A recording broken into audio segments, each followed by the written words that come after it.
Très bien, merci beaucoup.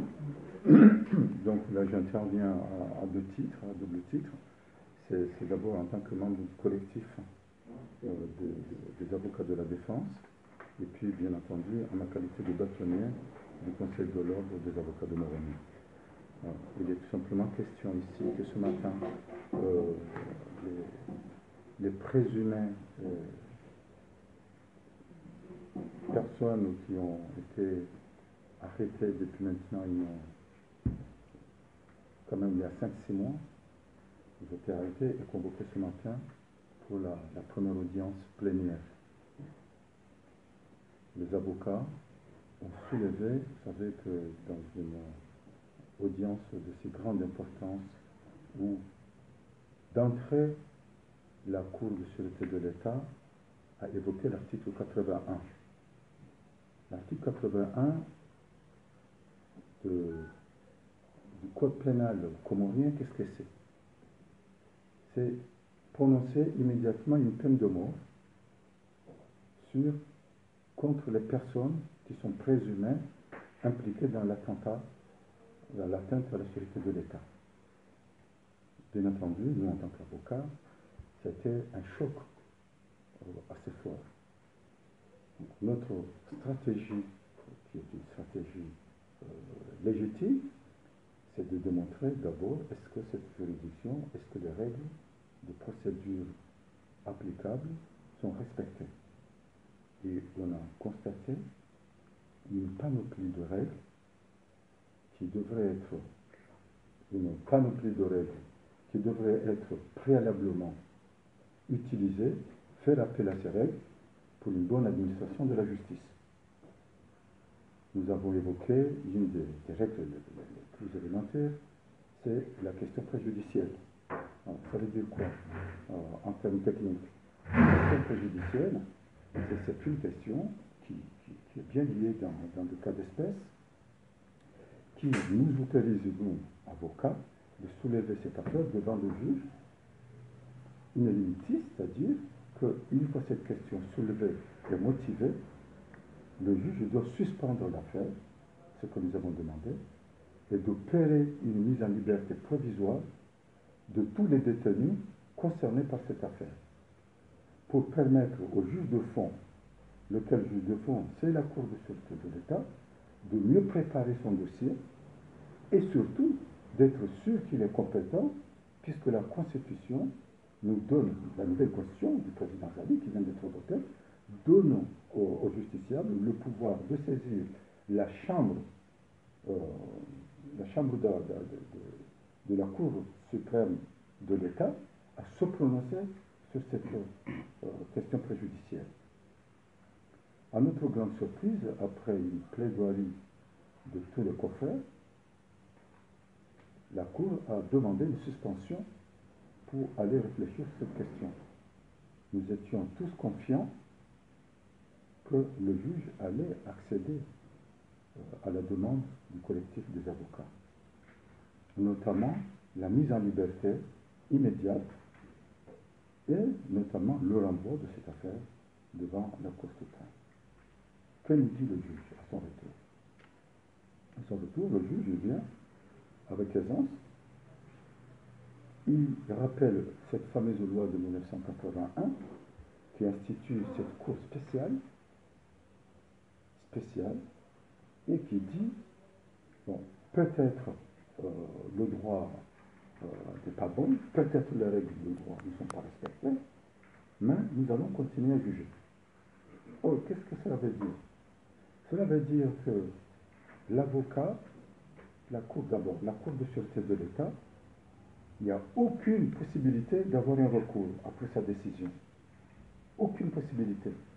Or, vous comprenez bien, quand la vie d'homme est en danger, il est très difficile d'accepter, quand on évoque d'entrée un article de mort, comme l'article 81, qui montre que de toute façon, la peine qui va être prononcée, si vous êtes là, ce sera une peine de mort. Il est très difficile, de manière humaine, d'accepter un jugement qui d'avance est déjà truqué.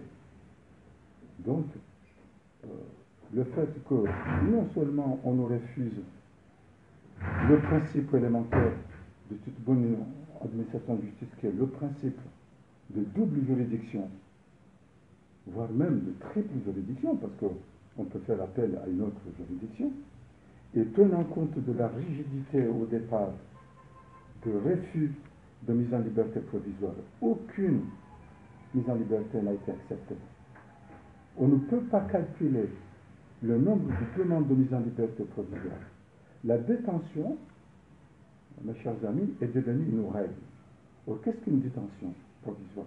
La détention provisoire, elle est expliquée dans notre code, et elle est expliquée dans beaucoup de codes des pays du monde.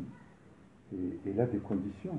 La condition, c'est que souvent, ce sont des personnes récidivistes qui ont commis les mêmes délits et qu'on ne peut pas accepter cette fois-ci de dire qu'on les laisse en liberté. Ce sont des gens qui n'ont pas de domicile identifié, des gens qui sont connus pour des délinquants, ce qui n'est pas le cas d'aucun détenu, parce que ce sont des avocats, ce sont des écrivains, ce sont des officiers. Il n'y a pas un délinquant reconnu par la commune renommée. Alors, à partir de là, bien entendu, ça fait peur aux avocats d'être complices à une espèce de mascarade montée contre des justiciables. Le collectif des avocats donc, a désigné le bâtonnier, qui est moi, Maître Galif et Maître Azad, pour informer la Cour de notre refus à accepter un procès que nous estimons qu'il est décidé d'avance. Donc voilà, le but du communiqué, c'est de relayer un petit peu le fond.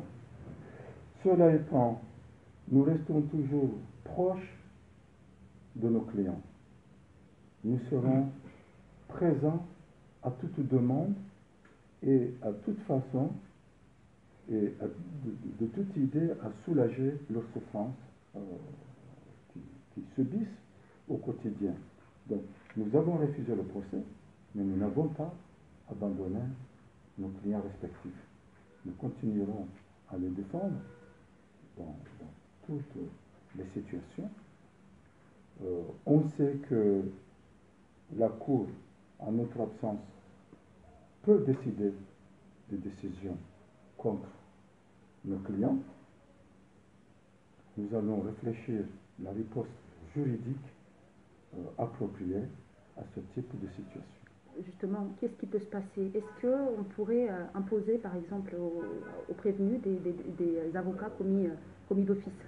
Oui, c'est ce qu'on pense, mais connaissant nos clients, ils vont refuser. Pourquoi? Parce que nous avons respecté nos clients, nous leur avons informé de notre intention, et à notre agréable surprise, ils étaient tous à l'unanimité pour notre position. Donc je ne pense pas que nos clients vont accepter la commission des avocats d'office. Alors la session s'est ouverte hier. Hier, il y a eu ceux qui étaient impliqués. On dit qu'ils étaient impliqués pour l'attentat au clou, appelé communément. Pourquoi n'avoir pas décidé dès hier, par exemple, le collectif justement, de dénoncer la cour de sûreté? Oui, très bien. Il faut d'abord savoir, Faiza, qu'un avocat n'est pas quelqu'un qui s'y mêle dans des affaires pour lesquelles il n'est pas constitué. Et si vous constatez, vous verrez que les avocats d'hier ne sont pas du tout les avocats d'aujourd'hui. Donc, on n'avait pas le pouvoir de s'ingérer dans un procès pour lequel on n'est pas constitué officiellement. Aujourd'hui, on se lève parce que les avocats d'aujourd'hui, c'était des avocats qui travaillaient le concept de l'exception préjudicielle et le concept de double juridiction et surtout le principe que n'ayant pas le pouvoir de faire appel à une autre juridiction, on ne peut pas accepter que cette juridiction vienne là, en 2 heures, 3 heures de temps, décider le sort de la vie des gens. les avocats d'aujourd'hui, comme l'a dit, ils croient, le commissaire du gouvernement, ils croient qu'on s'était concerté. Et croyez-moi, il n'y a eu aucune concertation d'avocats. Mais les avocats, ils ont travaillé chacun, on dirait un réflexe des avocats qui étaient là. Moi, je n'ai jamais travaillé avec Azad. Et je n'ai pas travaillé avec Maître Darif, je n'ai pas travaillé avec Maître Mahmoud.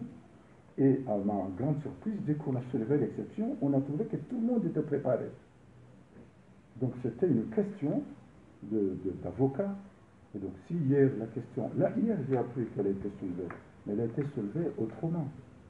Elle a été soulevée dans le sens de l'incompétence de la juridiction. Nous, ce n'est pas ça qui nous intéresse. Ce n'est pas l'incompétence, ce qui nous intéresse, c'est la bonne administration de la justice et que les règles de procédure soient d'abord respectées et connaissant la réalité juridique du pays, on savait qu'on allait être plus fort en soulevant les règles de droit que de demander son annulation. Par contre, je peux vous dire que dans d'autres cas, c'est ce qui va se passer.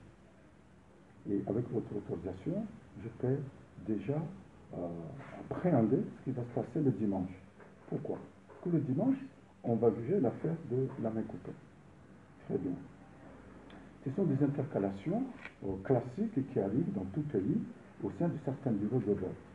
Il y a eu un blessé grave, certes, mais vous comprendrez bien, et que vous serez d'accord avec moi, que ce délit ne relève pas du tout de la compétence d'une juridiction d'exception. C'est un délit ou une infraction. Or, comment on va accepter un avocat qui se respecte, qu'un client soit jugé par une juridiction d'exception qui prononce la peine de mort pour une infraction ou pour un délit? Donc là, c'est clair, les avocats qui seront constitués dans cette affaire vont demander l'incompétence de la juridiction d'exception. Et vous allez vous présenter quand est-ce? Demain matin. Demain, c'est la réunion que nous avons là, à ce moment. Tous les avocats sont à côté, avec moi, et on est en train de discuter l'intérêt de participer ou de ne pas participer, et on vous le fera savoir à temps. Je vous remercie.